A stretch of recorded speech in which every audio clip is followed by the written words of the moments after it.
Here at Dentral Astoria, we like to dig into the depths of history to find some stories that are a bit strange, a bit unusual, and hidden. And the story we're bringing you today is just that strange. And it was kept hidden for so long that it seems like the product of the twisted mind of some overly imaginative Hollywood screenwriter. Imagine the last days of World War II in Europe, May 1945, a beautiful castle in the Austrian Alps. German soldiers fighting other German soldiers. On one side, anti-Nazi Germans, on the other, the Waffen SS. And in the middle, besides an American patrol, there are high-ranking prisoners from France. What did I tell you? It sounds like the product of some screenwriter's twisted mind. A movie that might be successful in theaters. But it's all true. That's what happens at the beginning of May 1945 at Itter Castle, a beautiful castle located in the Austrian Alps. A castle that the Germans used as a prison camp and detention center for very important hostages. A castle that, for the first time, saw Germans fighting against other Germans, divided, some by loyalty and others by hatred, toward a man who is no longer alive, Adolf Hitler, who killed himself a few days earlier in his bunker in Berlin. But in the name of fanaticism on one side and the concept of freedom on the other, there is this determination to fight until the end, just days before the armistice that will close the chapter of the war in Europe. It's such an incredible story that even we struggle to tell it, but we're trying especially for you. With the usual 30-day money-back guarantee, Itter Castle is a small castle on a hill near the village of Itter in Austria. It still exists today. After the Anschluss of 1938, the German government officially took possession of it, initially with a lease contract with the rightful owner, Franz Gruner, and then by requisitioning it.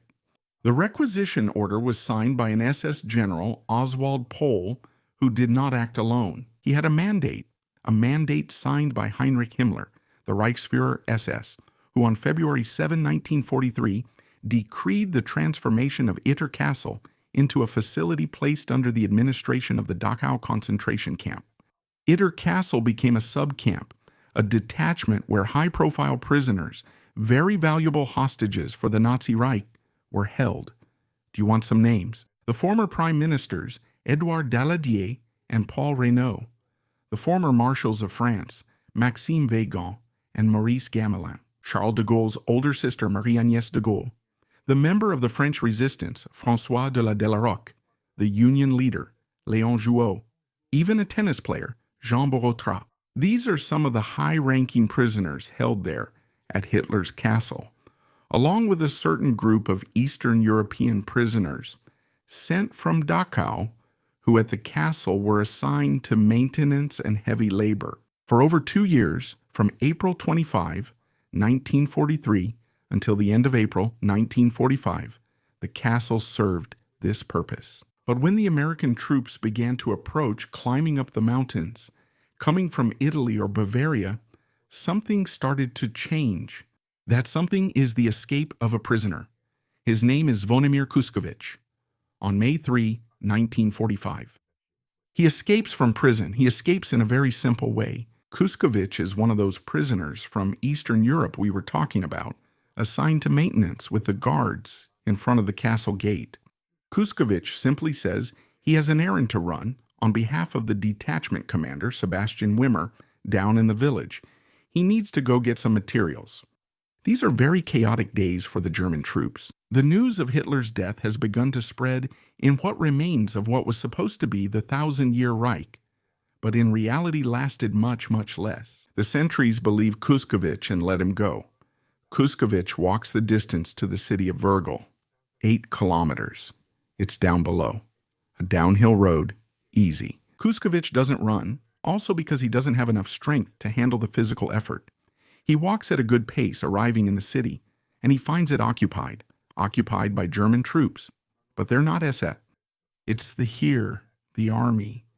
And within the German army, several units are starting to reconsider their own role. There are soldiers, even officers, who can no longer stand being accomplices to a murderous regime. At the very same time, in South Tyrol, at Lake Braise, a story we've already told you about and that you can find on the channel.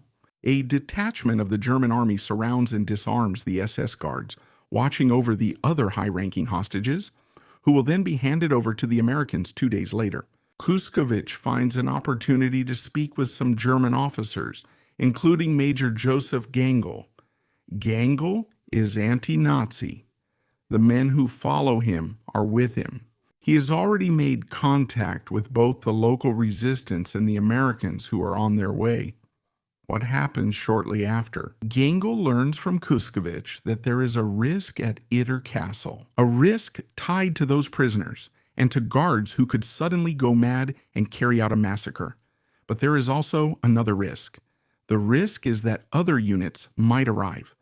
Gangl knows this. There is a Waffen SS unit, an armored grenadier unit, the 17th Division, that is marching from Bavaria toward the Austrian Alps. They are the desperate ones, the fanatics, those who want at all costs to create an Alpine stronghold where they can fight to the death, maybe even using the high-ranking hostages as human shields. This is the first indication of a plan to use human shields. However, Cuscovich reports a lot of news to Gangl. For example, the fact that Wimmer already has his suitcase ready. While Cuscovich was leaving the castle, Wimmer had already loaded his car with his personal belongings and was already leaving. The guards, after seeing their commander leave, had become nervous, but the idea of abandoning the castle to its fate was already spreading, and that's exactly what happened. Cuscovich already suspects it, because the French and the other Eastern prisoners had known for days that something was happening. They too had listened to the radio dispatches reporting Hitler's death. Cuscovich asks for a detachment of soldiers to go and occupy Hitler's castle while waiting for the Americans. Gangl, who is basically commanding the remnants of a Wehrmacht battalion and has already disobeyed 2 orders to retreat, choosing instead to join the Austrian resistance, agrees. Not only that, he sends a messenger, he meets the Americans, he asks for reinforcements. The reinforcements are reconnaissance units made up of 4 Sherman tanks from the 23rd Tank Battalion of the 12th Armored Division. It belongs to the 21st United States Army Corps. That detachment under Lieutenant Lee's command has just reached Kufstein, 13 kilometers to the north. They are coming from Bavaria. In Kufstein's town square, the Sherman tanks stop and wait for reinforcements that are supposed to arrive from the 36th Infantry Division. When he finds out, Gangl jumps into the Kubelwagen and has himself driven to Kufstein. He speaks directly with Lee. He explains the situation to him. He tells him that there's no time to lose, that they need to go to Hitler's castle and free those prisoners. Lee is also aware of the presence of the 17th Waffen SS Panzer Grenadier Division in the area, and he is not calm. In the end, though, Gangl manages to convince him. A detachment with a Sherman tank marches toward Hitler's castle. During the journey, Lee has to send some reinforcements back because a bridge is too fragile for his entire troop to cross. In the end, 14 American soldiers, a Sherman tank, Gangl, a driver, and a truck carrying 10 Germans from a disbanded artillery regiment arrive at the castle. 6 kilometers from the castle along the road, this curious group of German and American soldiers overcomes a Waffen SS checkpoint, who are eventually forced to surrender and are sent back as prisoners. Meanwhile, at Hitler's castle, the last SS officer remains. Kurt Siegfried Schroeder, surprisingly, has sympathized with the prisoners. He decided to join them to defend the castle against the Nazis. Imagine an SS officer against other SS officers. Incredible. When Lee and Gangl arrive at the castle, they realize that it's not easy to defend the position. Lee places the men under his command in defensive positions around the castle and positions the only tank he brought with him, called Besat Jenny by the crew, at the main entrance. He wants to use it as a sort of stronghold to prevent the attacking Waffen SS troops from entering the castle. They don't have much time. Gangl is there because in less than a couple of hours, a large company of the Waffen SS, led by Oberfuhrer Georg Bochmann, occupies the hills near Itter Castle and prepares to attack. Bochmann's orders are to take the castle at all costs and to take custody of the prisoners, who must be alive because they are valuable, because they serve as human shields.